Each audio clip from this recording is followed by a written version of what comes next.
fighting between ethnic rebels and the military junta in Myanmar is spilling over into Bangladesh. Earlier this month, 2 civilians in a border village were killed in cross-border fire. You'll remember that Myanmar's military took power back in February of 2021 in a coup after ousting the civilian government of Nobel laureate Aung San Suu Kyi. Since then, it has been fighting civilians who have taken up arms against it and ethnic armed rebels. But in the last few months, those rebels have taken the fight to the army in many of Myanmar's states. Now, one of those states is Rakhine State on the border with Bangladesh. Here, fighting between the ethnic group, the Arakan army, and the military junta is impacting villagers in Bangladesh. DW correspondent Arafatul Islam traveled there to speak with them. Ibrahim lives just a short walk from the Myanmar border. He has often heard shelling and gunfire, but he never believed it would reach his doorstep. I lost my mother. My mother could have been with me today, but she's not here with me because of a mortar shell from Myanmar's military that hit her. I don't know if I will get justice for my mother. Ibrahim starts crying whenever he talks about his mother, Husni Ara Begum. She was killed by a shell that struck just as she was making lunch for her family.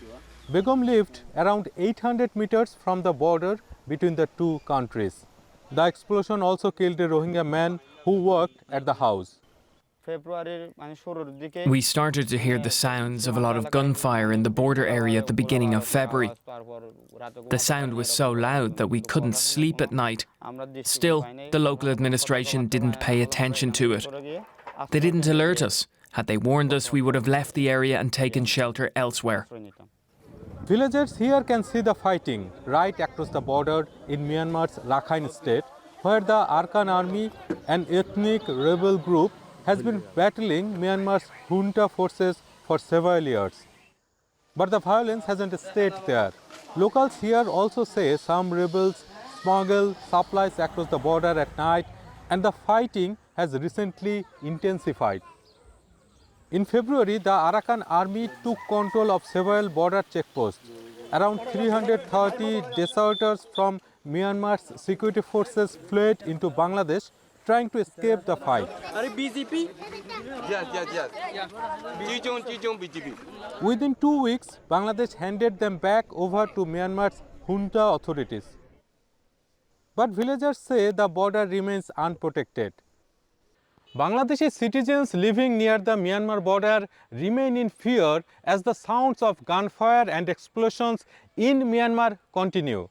They think their government should engage in smart diplomacy to prevent any spillover effect from its neighbors' internal conflicts into its territory. We are frightened because the Arakan army isn't the local government there. They captured it from the Myanmar army. If the army counterattacks, we will be the first victims. We still hear gunshots around 2 to 3 a.m. We, the people at the border, are terrified now. 2 bullets hit my house as well. We visited the Deputy Commissioner's office in Cox's Bazar to bring up the villagers' concerns. He said the government has beefed up border security but gave few details. Instead, he offered this advice. Whenever it's felt that they have a security threat, we suggest they come to a safe place or a shelter. Advice that offers little comfort to the people in Ghumdhum who say they now feel under threat all the time due to the violence next door. Let's bring in DW correspondent Arafatul Islam. He's back from the Myanmar-Bangladesh border, and he joins us now for more. So the conflict, as we've been hearing in Myanmar, is killing civilians in Bangladesh. What is the Bangladesh government doing to prevent that? Bangladeshi authorities have urged villagers to stay vigilant.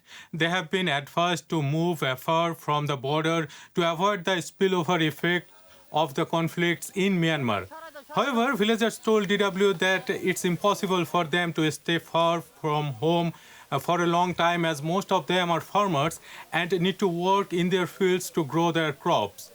Bangladesh's government also summoned Myanmar's ambassador earlier this month to protest the escalating border violence that killed 2 people on the Bangladeshi side. However, Bangladeshi villagers living near the Myanmar border expect more from their government. They urge the government to take a tougher position to protect them from any spillover effects of the conflict in Myanmar. They fear that any airstrikes on rebel positions near the border by the Myanmar military could see many casualties in Bangladesh. There's fighting in Rakhine State, as we've heard, where many Rohingya villages have been affected. Does Bangladesh fear a new exodus of Rohingya refugees from Myanmar? Bangladesh has said it will not allow any more Rohingya refugees from Myanmar to enter the country because supporting the huge numbers already there threatens its own security. New reports suggest Dhaka turned down a request by the UNHCR to let around 900 new Rohingya refugees enter Bangladesh last week. They have reportedly been waiting at the border areas. I have talked to some Rohingya activists who said that a new exodus of Rohingya refugees from Myanmar is highly unlikely at the moment. However, some Rohingya who need urgent medical support have been trying to enter Bangladesh, as it's impossible to get treatment in areas like Mongdu, where many Rohingya are trapped amid fierce fighting between the Myanmar junta forces and the Arakan army. And Bangladesh already hosts up to 1 million Rohingya refugees who have fled Myanmar. And now Bangladeshi civilians are dying due to the conflict in the country. Does Bangladesh feel that it has been left to handle these problems on its own?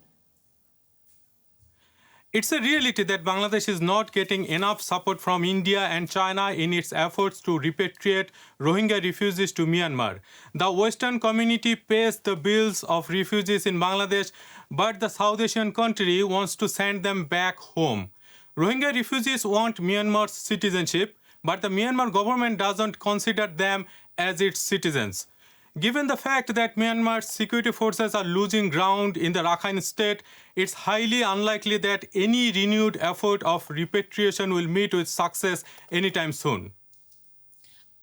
Arafatul Islam, thank you so much for your reporting. We appreciate it. Thank you. Well, joining me now for more from London is Isabel Todd. She's coordinator with the Special Advisory Council for Myanmar. That's a group of international experts monitoring the situation in the country. Isabel, thanks for being with us. We've seen the conflict in Myanmar spilling over into Bangladesh. What does that tell us about where things stand in the fighting between the military junta and ethnic rebels? Well, the first thing to say is it's not just Bangladesh that's being affected, and actually the spillovers aren't new.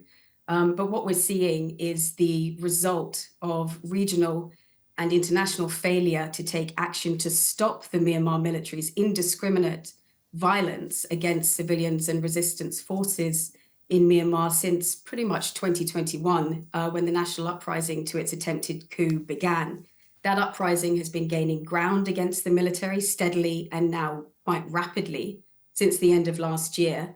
The military is losing territory. It's losing troops, it's losing morale, it's getting desperate, and it's resorting to the only plan that it knows, and that is to commit more violence, more atrocities, and that's what we're seeing spill over into the region. Now, the fighting is also affecting Rohingya villages in Rakhine State, which borders Bangladesh. Could this prompt a new exodus of Rohingya refugees into Bangladesh? I think that's something that Bangladesh could be concerned about. I think that's something that every country in the region should be concerned about. Rohingya haven't stopped leaving Myanmar since the genocidal atrocities in 2017. They've continued to leave Myanmar. The persecution didn't end. But look, we'll continue to see refugee outflows from Myanmar so long as there is a military and a military leader in Naypyidaw that is more intent on bombing civilians and forcing the country's youth to fight against each other than accepting the reality that his military's days of exploiting and oppressing the population at will are effectively over. So if the international community is serious about wanting to see Rohingya return to their homes, the best thing for Rohingya, indeed the best thing for Myanmar as a whole, is the realization of a federal, democratic, rights-respecting union, which is the goal of the democratic revolution. So the international community needs to get behind those institutions in Myanmar that are working to realize that future, namely the national unity government and its allies. You say the international community has essentially failed in Myanmar to have any real impact. What do you suggest the international community do to be more effective? Absolutely. The international response has been shamefully inadequate.